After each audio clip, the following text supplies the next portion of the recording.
और उत्तर भारत में ठंड और कोहरे का कहर जारी। मौसम विभाग ने कहा अभी राहत मिलने के आसार नहीं, रेल और हवाई यातायात प्रभावित।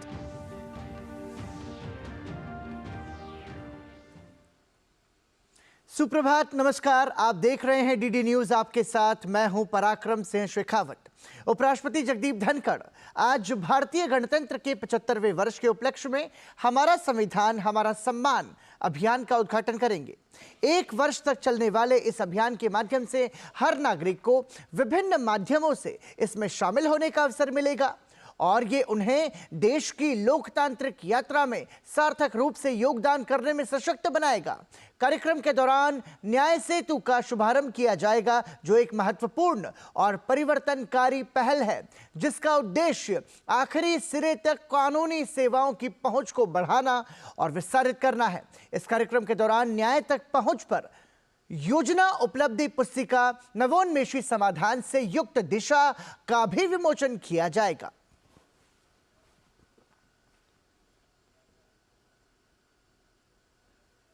अयोध्या धाम में श्री राम मंदिर लोगों के लिए खुलने के बाद अब तक लाखों श्रद्धालुओं ने दर्शन कर लिए हैं।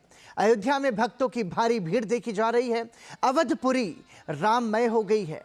देश विदेश से भक्तों के आने का सिलसिला भी शुरू हो गया है।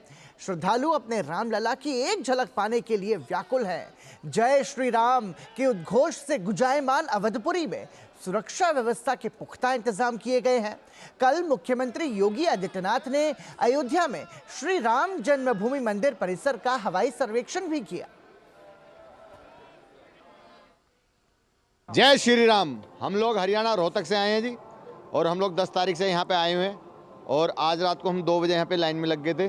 प्राण प्रतिष्ठा में भी हम लोग गए थे और हमारा पूरा एक ग्रुप है, 55 आदमी हम आए हुए हैं। ये अभी तो हमने 3 दिन से ना लाइन चल रहा है। अभी हमने कल भी दर्शन मिले प्रभु को, तो हम दर्शन किए, बहुत मन भर गया। फिर आज भी कर रहे हैं, ऐसा मतलब आंख भरा आ रहा है, इतना अच्छा लग रहा है हमको। अंदर से आवाज आई, बेटा आ जा, रामलला के दर्शन करने आ गया। बहुत आनंदमय लग रहा है, ऐसे मानो कि ये कुंभ से बड़ा है, बहुत बड़ा तीर्थ बना दिया है। जय हिंद, जय भारत, जय श्री राम। अयोध्या में रामोत्सव के साथ साथ व्यापारियों का भी उत्सव चल रहा है। बड़ी संख्या में श्रद्धालुओं के अयोध्या पहुंचने पर यहां हर तरह के व्यापारियों को उनका जो व्यवसाय है वो फल फूल रहा है। इस बारे में और जानकारी दे रहे हैं हमारे संवाददाता रामेंद्र सिंह। वही अयोध्या है जहाँ कभी-कभी श्रद्धालु या पर्यटक खरीदारी के लिए आते थे। आज आप देख रहे हैं सड़कें भरी हुई, लाइन से लोग आ रहे हैं खरीदारी करने। कोई ऐसी दुकान नहीं है जहाँ पर कोई ग्राहक ना हो। हर दुकान पर ग्राहक है जो खरीदारी कर रहे हैं और लोगों का मानना है कि इस समय उनकी बिक्री अच्छी हो रही है और संभावना ये है कि अनवरत। मेरे हिसाब से तो पहले से 10x हो गए यहाँ पे व्यापार, क्योंकि देखो अब भीड़ इतनी आ रही है। कल तो चलो इतने लोग 23 तक के लोगों को रोक रखा था, अब खैर लोग आएंगे और भीड़ आएगी तो व्यापार तो बढ़ेगा। यहाँ पे आसपास का डेवलपमेंट आप देख ही सकते हो, पिछले 10-20 साल में तो कितने डेवलप हो गया। राम मंदिर बन गया है तो इसलिए जो भीड़ भाड़, जो मार्केट थी, यहाँ की मार्केट बहुत अच्छी पहले नहीं चलती थी, तो अब राम मंदिर बनने की वजह से जो है मार्केट बहुत अच्छी चलने लगी है। इस समय चल रही है और लगातार अभी चलेगा। अभी तो फिलहाल जब से उद्घाटन हुआ ठीक चल रहा है, जब से हुआ है तब से बढ़िया चल रहा है और ज़्यादातर ये फोटो बिक रही है इस समय। राम मंदिर मॉडल जो है ये फोटो बिक रही है इस समय। बिहार की पूर्व मुख्यमंत्री कर्पूरी ठाकुर को मरणोपरांत भारत रत्न से अलंकृत किया जाएगा। राष्ट्रपति भवन ने एक विज्ञप्ति में यह जानकारी दी है। कर्पूरी ठाकुर की आज 100वीं जयंती है। कर्पूरी ठाकुर एक जाने माने समाजवादी नेता थे।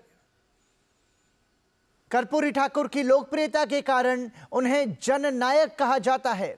सामाजिक न्याय, समता और समानता को लेकर उनके योगदान को याद किया जाता रहा है। कर्पूरी ठाकुर 22 दिसंबर 1970 से 2 जून 1971 और 24 जून 1977 से 21 अप्रैल 1979 के दौरान 2 बार बिहार के मुख्यमंत्री रहे। कर्पूरी ठाकुर का जन्म 24 जनवरी 1924 को समस्तीपुर के पिंतौजिया अब कर्पूरी ग्राम में हुआ था। मैट्रिक पास करने के बाद स्वतंत्रता आंदोलन में कूद पड़े थे कर्पूरी ठाकुर। इसके बाद उन्होंने समाजवाद का रास्ता चुना और 1942 में गांधी के असहयोग आंदोलन में हिस्सा लिया। इसके चलते उन्हें जेल में भी रहना पड़ा। 1952 की पहली विधानसभा में चुनाव जीतने के बाद वो बिहार विधानसभा का चुनाव कभी नहीं हारे। 1967 में पहली बार उप मुख्यमंत्री बनने पर उन्होंने राज्य में अंग्रेजी की अनिवार्यता को खत्म कर दिया। कर्पूरी ठाकुर 1971 में पहली मुख्यमंत्री बनने के बाद किसानों को बड़ी राहत देते हुए उन्होंने गैर लाभकारी जमीन पर मालगुजारी टैक्स को बंद कर दिया। मुख्यमंत्री रहते हुए उन्होंने राज्य के सभी विभागों में हिंदी में काम करने को अनिवार्य बना दिया था। प्रधानमंत्री ने कर्पूरी ठाकुर को भारत रत्न दिए जाने पर खुशी व्यक्त की है। प्रधानमंत्री ने सोशल मीडिया साइट एक्स पर लिखा, मुझे खुशी है कि भारत सरकार ने सामाजिक न्याय के प्रतीक महान जननायक कर्पूरी ठाकुर को भारत रत्न से सम्मानित करने का निर्णय लिया है, और वो भी ऐसे समय में जब हम उनकी जन्मशती मना रहे हैं। ये प्रतिष्ठित सम्मान हाशिए पर पड़े लोगों के लिए एक चैंपियन और समानता और सशक्तिकरण के समर्थक के रूप में उनके स्थायी प्रयासों का एक प्रमाण है। दलितों के उत्थान के लिए उनकी अटूट प्रतिबद्धता और उनके दूरदर्शी नेतृत्व ने भारत के सामाजिक राजनीतिक ताने बाने पर एक अमिट छाप छोड़ी है। ये पुरस्कार न केवल उनके उल्लेखनीय योगदान का सम्मान करता है, बल्कि हमें एक अधिक न्यायपूर्ण और न्याय संगत समाज बनाने के उनके मिशन को जारी रखने के लिए भी प्रेरित करता है। संयुक्त राष्ट्र महासभा के 78वें सत्र के अध्यक्ष डेनिस फ्रांसिस भारत की 5 दिवसीय यात्रा पर हैं। उनकी यात्रा भारत संयुक्त राष्ट्र संबंधों को मजबूत बनाने और भारत की प्राथमिकताओं और वैश्विक चुनौतियों के बारे में विचारों के आदान प्रदान का अवसर है। डेनिस फ्रांसिस आज नई दिल्ली में राष्ट्रपति द्रौपदी मुर्मू और विदेश मंत्री डॉक्टर एस जयशंकर से मुलाकात करेंगे। यूएनजीए अध्यक्ष आज भारतीय वैश्विक परिषद में बहुपक्षवाद और शांति, समृद्धि, प्रगति और संवहनीयता पर व्याख्यान भी देंगे। डेनिस फ्रांसिस का मुंबई जाने का भी कार्यक्रम है। वहां वो मुंबई आतंकी हमलों के स्मारक पर पुष्पांजलि अर्पित करेंगे। बाद में वो राष्ट्रीय स्टॉक एक्सचेंज में ऑब्जर्वर रिसर्च फाउंडेशन के कार्यक्रम में बहुपक्षवाद पर अपने विचार रखेंगे। डेनिस फ्रांसिस महाराष्ट्र में राजकीय अतिथि के रूप में गणतंत्र दिवस परेड में भी शामिल होंगे। दिल्ली के लाल किले में पराक्रम दिवस समारोह आयोजित किया गया। इस पराक्रम दिवस समारोह में प्रधानमंत्री नरेंद्र मोदी ने शिरकत की। प्रधानमंत्री ने नेताजी सुभाष चंद्र बोस के योगदान को याद करते हुए आजाद हिंद फौज की शानदार विरासत को श्रद्धांजलि दी। इस मौके पर प्रधानमंत्री ने भारत पर्व का भी शुभारंभ किया। प्रधानमंत्री नरेंद्र मोदी ने मंगलवार को दिल्ली स्थित लाल किले में पराक्रम दिवस समारोह में शिरकत की। ये आयोजन नेताजी सुभाष चंद्र बोस के महान योगदान और आजाद हिंद फौज की शानदार विरासत को श्रद्धांजलि है। इस मौके पर प्रधानमंत्री ने नेताजी के साथ इंडियन नेशनल आर्मी में रहे लेफ्टिनेंट आर माधवन को भी सम्मानित किया। इसके साथ ही पीएम ने भारत पर्व का भी शुभारंभ किया। 31 जनवरी तक चलने वाले इस कार्यक्रम में गणतंत्र दिवस झांकी और सांस्कृतिक प्रदर्शनों के साथ देश की समृद्ध विविधता को प्रदर्शित किया जाएगा। प्रधानमंत्री ने इस मौके पर एक प्रदर्शनी का भी अवलोकन किया। ये प्रदर्शनी नेताजी सुभाष चंद्र बोस के जीवन और उनके महान योगदान को दिखाती है। पीएम ने वहां प्रदर्शित अभिलेखों, पुस्तकों और कलाकृतियों को भी देखा। इन सभी में नेताजी के जीवन के विभिन्न पहलुओं को उकेरा गया है। पीएम ने एक डिजिटल प्रदर्शनी का भी अवलोकन किया। इस अवसर पर अपने संबोधन में प्रधानमंत्री ने नेताजी सुभाष चंद्र बोस के योगदान को याद किया। पीएम ने कहा कि आज का भारत नेताजी के सपनों को पूरा करने में लगा है। पीएम मोदी ने कहा कि हमारा लक्ष्य भारत को आर्थिक रूप से समृद्ध, सांस्कृतिक रूप से सशक्त और सामरिक रूप से समर्थ बनाना है। पीएम ने भारत पर्व के आयोजन को महत्वपूर्ण बताया। ये पर्व है वोकल फॉर लोकल को अपनाने का। ये पर्व है पर्यटन को बढ़ावा देने का। ये पर्व है विविधता के सम्मान का। ये पर्व है एक भारत श्रेष्ठ भारत को नई ऊंचाई देने का। प्रधानमंत्री मोदी ने कहा कि नेताजी देश के सामने आने वाली चुनौतियों के प्रति सबको आगाह करते थे। पीएम ने कहा कि दुर्भाग्य से आजादी के बाद नेताजी के विचारों पर ही कड़ा प्रहार किया गया। आजादी के बाद परिवारवाद, भाई भतीजावाद जैसी बुराइयां भारत के लोकतंत्र पर हावी होती गईं। समाज का एक बहुत बड़ा वर्ग अवसरों से वंचित था। वो आर्थिक और सामाजिक उत्थान के संसाधनों से दूर था। राजनीतिक और आर्थिक फैसलों पर, नीति निर्माण पर गिने चुने परिवारों का ही कब्जा रहा। इस स्थिति का सबसे अधिक नुकसान अगर किसी को हुआ तो वो देश की युवा शक्ति और देश की नारी शक्ति को हुआ। प्रधानमंत्री ने कहा कि बीते 10 वर्षों में पूरे देश के प्रयासों और प्रोत्साहन से करीब 25 करोड़ भारतीय गरीबी से बाहर निकले हैं। पीएम ने कहा कि जिन लक्ष्यों की प्राप्ति की पहले कल्पना भी नहीं होती थी, भारत आज वो लक्ष्य हासिल कर रहा है। पीएम ने रक्षा क्षेत्र में आत्मनिर्भरता का भी जिक्र किया। हम भारत की सेनाओं को आत्मनिर्भर बनाने में जुटे हैं। सैकड़ों ऐसे हथियार और उपकरण हैं जिनका इंपोर्ट देश की सेनाओं ने पूरी तरह से बंद कर दिया है। आज पूरे देश में एक वाइब्रेंट डिफेंस इंडस्ट्री का निर्माण किया जा रहा है।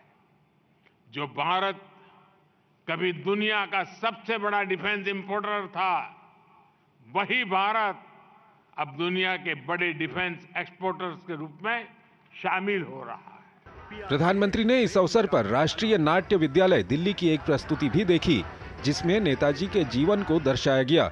गौरतलब है कि पीएम मोदी ने वर्ष 2021 में नेताजी सुभाष चंद्र बोस की जयंती को पराक्रम दिवस के रूप में मनाने की पहल की थी। प्रधानमंत्री नरेंद्र मोदी ने पराक्रम दिवस 2024 उत्सव का उद्घाटन किया। इस मौके पर उन्होंने नेताजी पर आधारित एक प्रदर्शनी का भी जायजा लिया। समारोह को संबोधित करते हुए उन्होंने नेताजी का जीवन युवाओं के लिए प्रेरणा बताया। कैमरामैन आशीष शर्मा के साथ गिरीश निशाना, डीडी न्यूज, दिल्ली। लाल किले में आयोजित नेताजी सुभाष चंद्र बोस पर आधारित प्रदर्शनी में साहित्य अकादमी ने भी नेताजी पर आधारित पुस्तकें प्रदर्शित की हैं, जिसमें नेताजी द्वारा लिखी गई और नेताजी पर लिखी गई पुस्तकों को देखा जा सकता है। और क्या खास है इस साहित्य अकादमी के स्टॉल पर, इस पर खास बातचीत की हमारे संवाददाता गिरीश निशाना ने साहित्य अकादमी के सचिव डॉक्टर के श्रीनिवास राव से।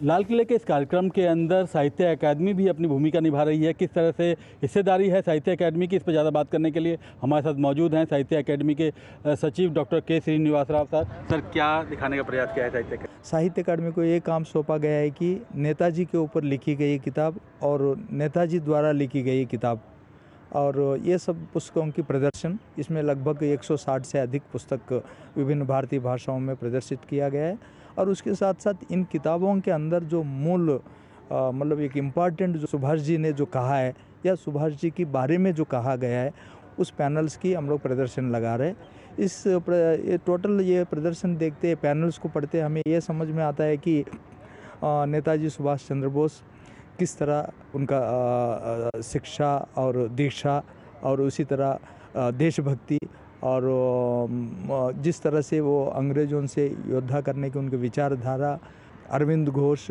विवेकानंद और रामकृष्ण परमहंस के साथ भी उनका बहुत ये लगाव था।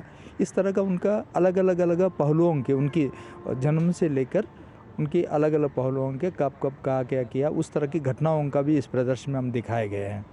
तो ये थे साहित्य अकादमी के सचिव जो बता रहे थे किस तरह से यहाँ साहित्य अकादमी ने दिखाने का प्रयास किया है कि किस तरह से नेताजी पर लिखी हुई किताबें और नेताजी के द्वारा लिखी हुई किताबें यहाँ पर प्रदर्शित किए गई हैं। अगर आप भी इस प्रदर्शनी को देखने आ रहे हैं तो साहित्य अकादमी की ये स्टॉल देखना ना भूलें। कैमरामैन आशीष शर्मा के साथ गिरीश निशाना, डीडी न्यूज, दिल्ली। देश के कई राज्यों में सर्दी का सितम जारी है। मौसम विभाग ने कहा कि उत्तर भारत में अभी ठंड से राहत मिलने की कोई संभावना नहीं है। हरियाणा, पंजाब, राजस्थान और दिल्ली में शीतलहर की स्थिति बनी रहेगी। घने कोहरे के कारण हवाई और रेल यातायात पर काफी प्रभाव पड़ा है।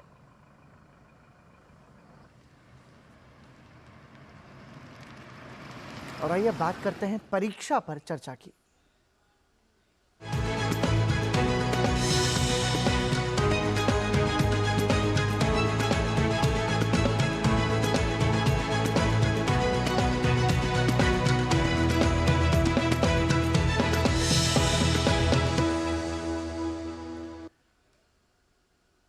छात्रों के साथ प्रधानमंत्री नरेंद्र मोदी के लोकप्रिय संवाद कार्यक्रम परीक्षा पे चर्चा के 7वें संस्करण का आयोजन आगामी 29 जनवरी को होगा। कार्यक्रम में शामिल होने के लिए इस साल रिकॉर्ड 2 करोड़ 26 लाख छात्रों, शिक्षकों और अभिभावकों ने पंजीकरण कराया है। नई दिल्ली के भारत मंडपम में आयोजित होने वाले परीक्षा पे चर्चा कार्यक्रम में प्रधानमंत्री करीब 4000 प्रतिभागियों के साथ संवाद करेंगे।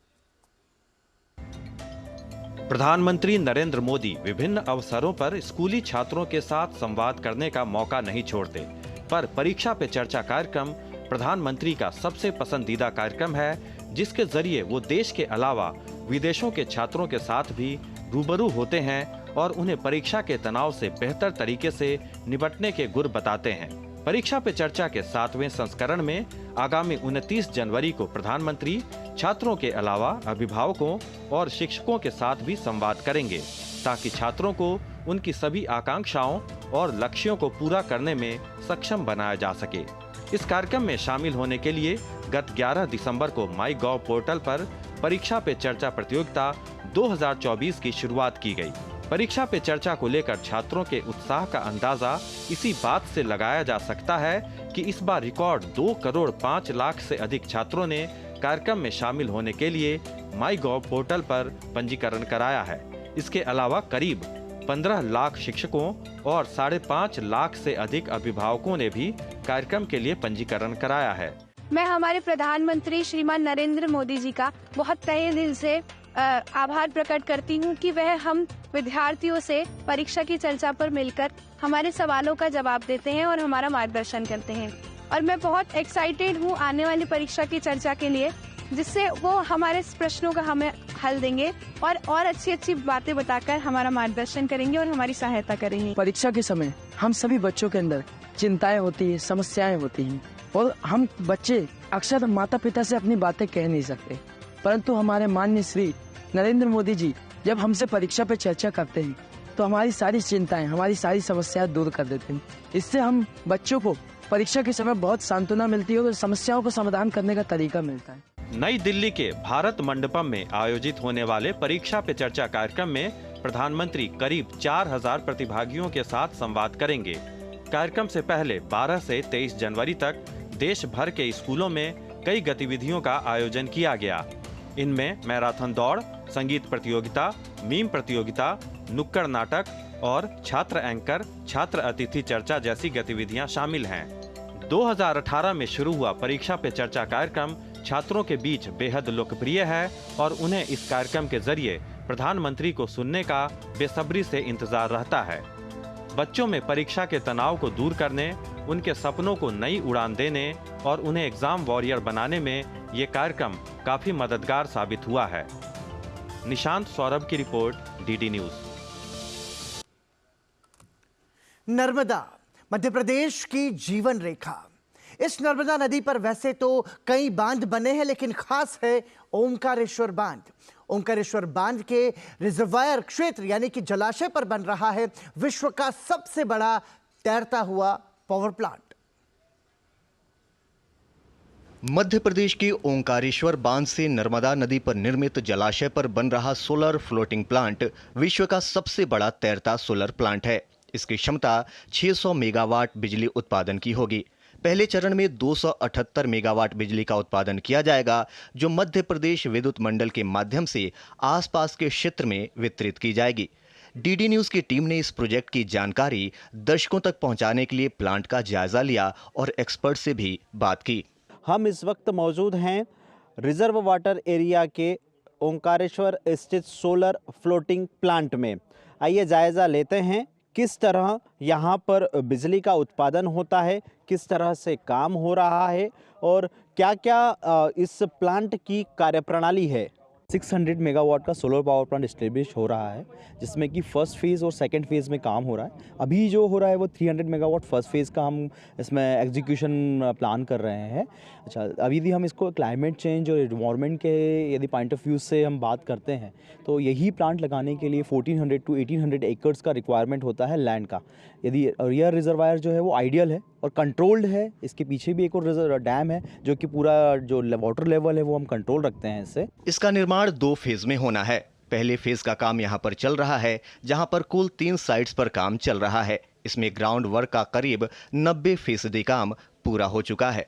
आप देख रहे हैं सभी ये AC DC कन्वर्टर, इन्वर्टर है, ट्रांसफार्मर है, HT इक्विपमेंट है। इसको इसमें माउंट करके इसको हमने वाटर बॉडी में पुश कर देंगे। वाटर बॉडी में पुश करके वहाँ पोजीशन करके इसको सोलर पावर से कनेक्ट करके हमारा हाई टेंशन इलेक्ट्रिसिटी ग्रिड को कनेक्ट करेंगे। ये इधर मेन प्रोजेक्ट का कॉन्सेप्ट है। इस प्लांट का सफल ट्रायल हो चुका है और आने वाले कुछ महीनों में आपको ये पूरा प्लांट पानी पर तैरता हुआ दिखाई देगा। इन तीनों साइट से 278 मेगावाट बिजली मिलेगी। इन तीनों साइट्स में से एक पर 100 मेगावाट बिजली, दूसरे पर 90 और तीसरे पर 88 मेगावाट बिजली सौर ऊर्जा से निर्मित होगी। इस प्रोजेक्ट के दोनों चरण पूरे हो जाएंगे तो इससे करीब 600 मेगावाट बिजली की आपूर्ति की जा सकेगी। इसको बनाने में विश्व की बेहतरीन तकनीक का इस्तेमाल किया जा रहा है। ये प्रोजेक्ट करीब 12.5 किलोमीटर के क्षेत्र में फैला होगा। अगर इस प्लांट को जमीन पर लगाया जाए तो ये करीब 1400 एकड़ जमीन में लगेगा, लेकिन डैम के जलाशय में लगने के कारण इतने अधिक भूमि की बचत हो रही है। इस प्लांट से बनने वाली बिजली पास के ही गांव सक्तापुर के पावर ग्रिड स्टेशन तक पहुंचेगी, जहां से इसे 33 केवी के प्लांट पर डिस्ट्रीब्यूशन के लिए पहुंचाई जाएगी। बहरहाल फ्लोटिंग सोलर प्लांट के लिए सबसे बड़ी चुनौती ये होती है कि बदलते मौसम के साथ वाटर लेवल बहुत ज़्यादा या कम ना हो। सरकार की मंशा है कि आगामी वर्षों में इसे पर्यटक स्थल के रूप में भी विकसित करें। ओंकारेश्वर जलाशय सोलर प्लांट से आशीष मंगल, सोनी की रिपोर्ट, DD न्यूज़। विकसित भारत संकल्प यात्रा बिहार के विभिन्न हिस्सों में जारी है। देखिए रिपोर्ट।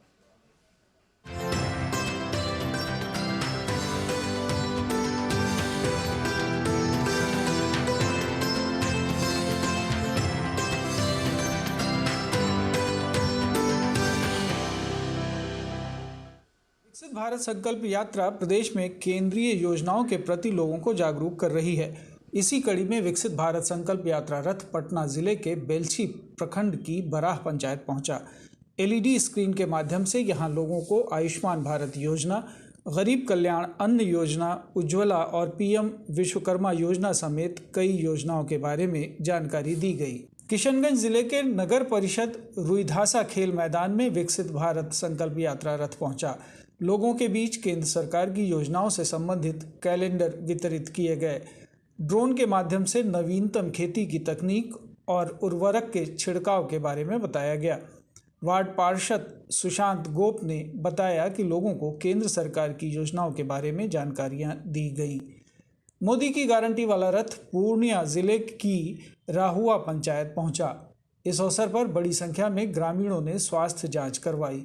प्रधानमंत्री उज्ज्वला योजना, आयुष्मान भारत योजना समेत विभिन्न योजनाओं के संबंध में लोगों को जानकारी दी गई। संकल्प यात्रा रथ रोहतास जिले के दिनारा प्रखंड के अकोडा गांव पहुंचा। आमजनों को केंद्र सरकार की योजनाओं के बारे में जानकारी दी गई।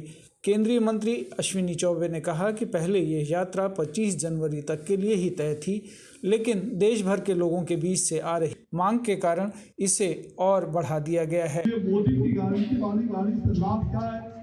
पहले तो 25 जनवरी तक था, लेकिन अब इस गाड़ी को लोगों में इतना उत्साह देखा गया।